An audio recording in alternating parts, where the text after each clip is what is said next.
بلاطين هاي مريم. وين مريم هاي؟ مو انت؟ ام العود. يا مريم ام العود. بس اعتقد ان بيكون باين فيك سجاد. واحد من الثاني افضل. يلا. خليكم روح شوي ثاني. بس اذا اكثر منك ما راح تجي، ما راح تكفي. لا تكلموا بهاي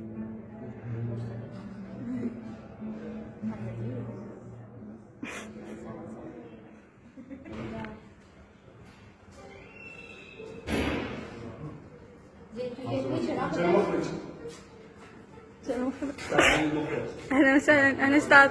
مرحبا.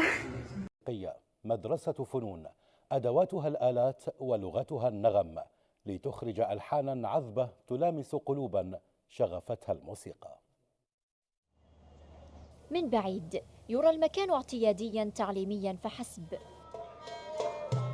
لكن في ثناياه تختلف التفاصيل. منذ عام 1970 تتردد الموسيقى وتعلم لطلبة اختاروا طريقا مختلفا، فالآلات تتنوع وتتعدد أنواعها، فكل طالب هنا اختار رفيقة درب له لا آلة. كانت هي من دافع الفضول اختاريتها للآلة، فأني حبيت كلش إنه يعني أتطور من خلال هاي الآلة، فاجيت المعهد الدراسات الموسيقية باعتبار إنه أكو هواية عازفين يعني عظماء تخرجوا، ومن ضمنهم من ضمن اختصاصي اللي هي آلة الجوزة. المكان زاخر بالفن والأصالة، فالشكل والمضمون تاريخيا أثريا لا شابه آخر له.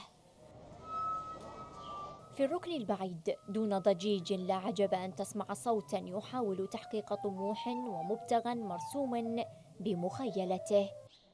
معهد الدراسات الموسيقية بابه مفتوح، لكنه يتسع ويحتضن النخبة والمبدعين، فلهذا كان وما زال محطة انطلاق بارزة. معهد الدراسات الموسيقية من أهم المعاهد الموسيقية اللي يتعلم المقام العراقي والآلات الموسيقية التراثية التقليدية اللي هي العود والسنطور والجوزة والقانون والآلات الإيقاعية.